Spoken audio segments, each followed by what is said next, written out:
waxtaan ba juboo ci ay kàddu. Professeur yow nekkoon nga fi ministre de la justice yow sax avant loolu am na texte bu fondamental muy constitution 2016 bi yaay artisan bi ba sax nekk tailleur de haute couture mais juste après bi nga ñëwee ci ministère de la justice d'abord damay ñëw ci constitution 2016 bi application bi am nga ci satisfaction parce que am na benn bu ma gën a ràññee muy statut chef de l'opposition ba nii. waaw mais xam nga constitution 2016 bi bon d'abord c'est vrai que révision constitutionnelle la woon parce que constitution 2001 bi moo nekk en vigueur ba léegi mais 2016 nag c'est vrai que dañu indi yu bari ci constitution bi à l'époque sax nit ñi dañ doon yuuxu di critiquer mais après ñëpp gis nañu li nga xam ne def nañ ko ci constitution bi par exemple. constitution 14 points yi quoi. 15 ñu ci yokkoon 15 points voilà par exemple juste pour joxe exemple benn bi moo indi mandat présidentiel bi de 7 à 5 ans pare nag ne loolu kenn mënu ko changer. indi président élu pour un mandat de 5 ans renouvelable une fois loolu kenn mënu ko changer léegi nag gars yi mën nañu interpréter kañ lay appliquer wu ak loolu mais en tout cas règle boobu moom kenn mënu ko changer. ah oui 2 mandats à vie dañ ko tëj. bu fi beneen président ñëwoon tam. mënu ko changer. mënu ko changer. ah mais loolu article 27. loolu la ñuy woowee clause d'éternité. moom ngeen def ci kii bi. waaw ne cette clause est irrévisable. benn mandat 5 ans nga am. 2 mandats 5 ans renouvelables une fois kenn mënu ko changer. amul beneen président comme bu ñu faloon keneen mu ñëw ne da koy dindi. changer ko xanaa nga ñëw ne da ngay def référendum te loolu sax normalement warul mu nekk. dañu def clause ces clauses sont insusceptibles de révision. loolu mooy kenn mënu ko changer. dañ ko feere carrément. dañ ko feere comme kenn mënul changer forme républicaine du gouvernement de l'État. mënoo ne Sénégal léegi nekkatul république monarchie la donc yooyu dañ ko def ci constitution bi 2016 nit ñi dañ koy fàtte. pourquoi ñu def ko dañu gis ne mandat président bi da doon varier bi ñuy dem indépendance 7 ans la woon 70 ñu indi ko 5 ans 63 sax 4 ans lañ ko indi 70 ñu indi ko 5 ans 91 ñu indiwaat ko 7 ans 2005 ñu 2000 bi Wade ñëwee ñu def ko 5 ans Wade toog ba 2008 yokkaat ko 7 ans ñu ne non léegi mandat bi nañ ko stabiliser à 5 ans définitivement ñu stabiliser ko.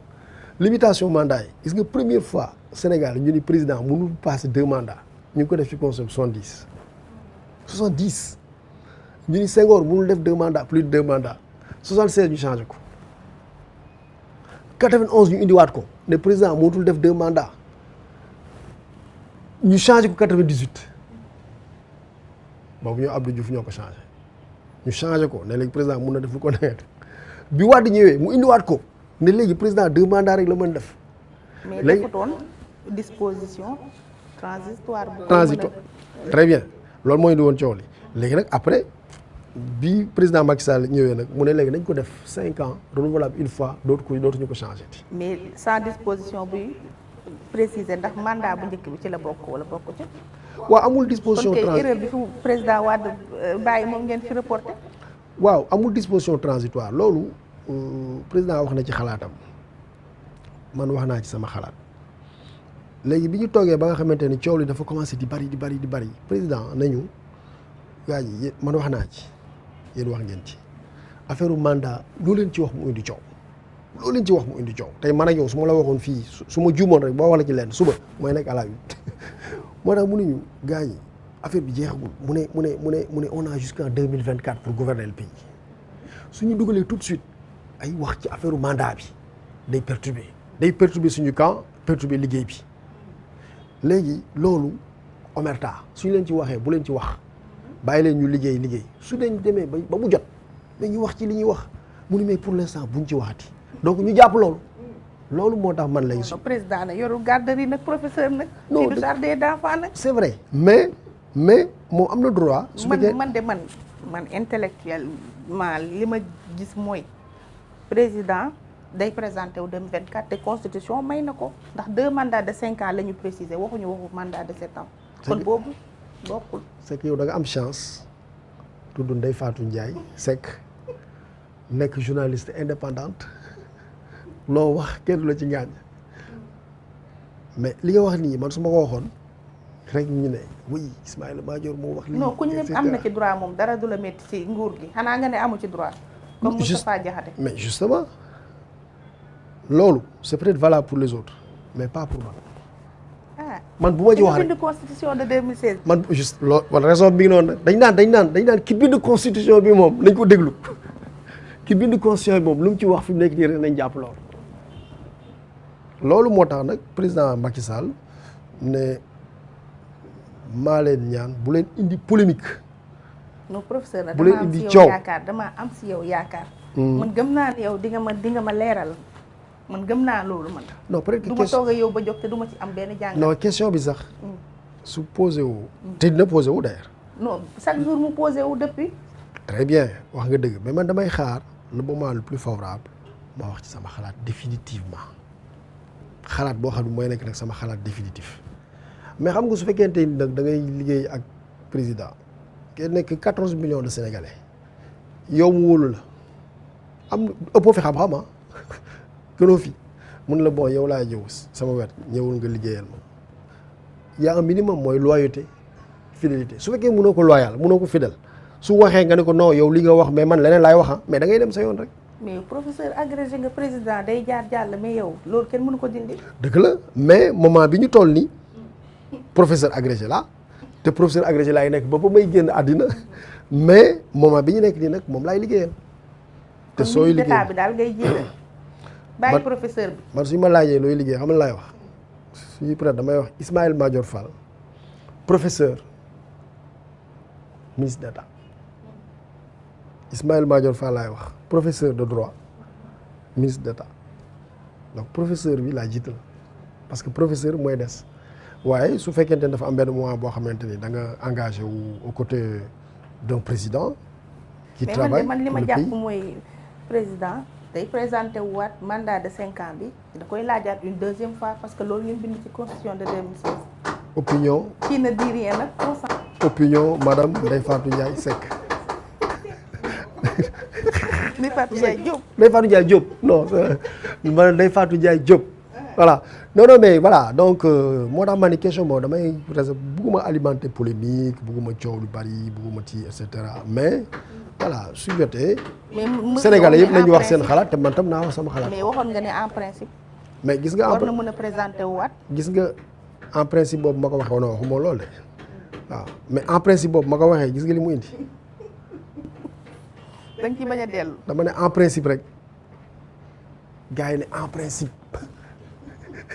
d'ailleurs j'ai vu un de mes collègues là le professeur Zouanke benn journaliste ne ko mais le dérapage de Ismaïla Madior Fall pourquoi mu wax en principe mu ne ko mais à l'université on s'exprime en disant en principe parce que gars yi dañuy en fait le langage universitaire il est souvent nuancé doo bëgg trop radical quoi voilà c'est comme j'ai dit hier à quelqu'un non j'ai une émission avec Ndeye Fatou Ndiaye sànq ñuy wax téléphone mu ne ma émission bi sa émission bi di nga ko def ba léegi ma ne ko non en principe dañ ko def aussi comme ça mais fii en principe bi coow li mu indi lool man après dama foog ne sax en principe dafa am benn sens waaw c'est ça waaw. ba léegi daal mandat man am naa ko sax da leer na am naa ko troisième mandat day am en 2024 loolu am naa ko c'est clair moom loolu leer na nañ. waaw non mais su jotee quand même dañ ci wax suñu xalaat. mais ñu ñëw ci statut chef de l'opposition boobu moom ba lépp. waaw c'est ça donc maa ngi doon wax ne constitution 2016 bi indi na yu bari par exemple loolu indi woon na ko mais indi na leneen lu am solo mooy damay dégg ñu naan léegi les sénégalais ont droit à leur ressource naturelle même ñi gaz affaire pétrole bi foofu la ñuy fondé waa dans la constitution on a dit que les sénégalais ont droit à leurs ressources naturelles à leur patrimoine à la protection de l'environnement mais loolu ñu ñoo ko ci def.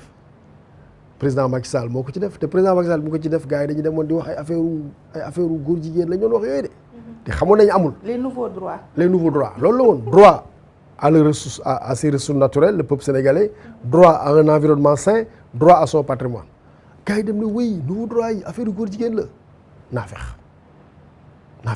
mooy wax loo xamante ni wóor na du dëgg mais wax ko rek pour yàq ci mbiru politique mais ñëpp xamoon nañu du affaire góor jigéen.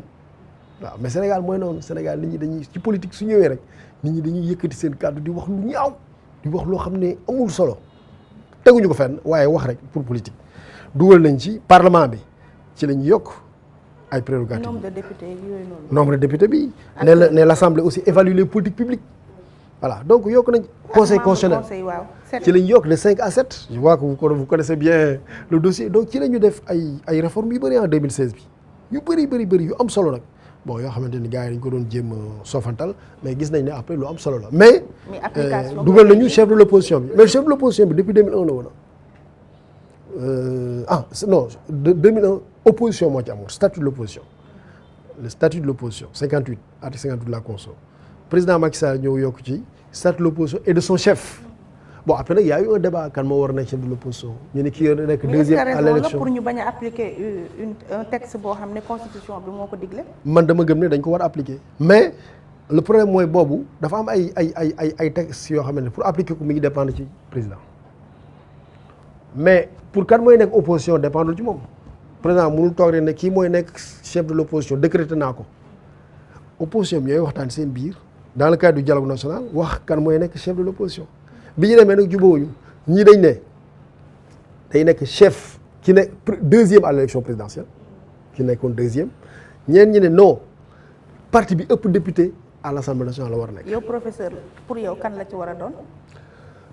man dama gëm ne réew mu mel ni Sénégal nekk élection président nekk régime présidentiel surtout depuis réforme 2019 bi réew boo xamante ni président de la République mooy déterminer politique de la nation mooy incarner le pouvoir exécutif mooy incarner le programme du gouvernement dama gëm ne kii nekk deuxième moom war nekk chef de l'opposition ki nekk deuxième ci élection présidentielle waaw gëm naa ne voilà Idriss Seck par exemple mënatul nekk chef de l'opposition mu ngi ci camp présidentiel mais pour man il faut appliquer mécaniquement là rek su fekkente ne dama ne Ousmane Sonko la war a doon. très bien pour man su fekkente ni Idriss Seck nekkatul ci opposition bi ki nekk troisième pour man ci logique bi may wax logique gu régime présidentiel moom moo war a am le statut du chef de l'opposition. kon ñu def ko bañ ko def le statut chef de l'opposition Ousmane Sonko moo matee. su fekkente ni dañu privilégier le critère que deuxième à l'élection présidentielle moo koy nekk à défaut du deuxième le troisième à défaut du troisième le quatrième à défaut du quatrième le cinquième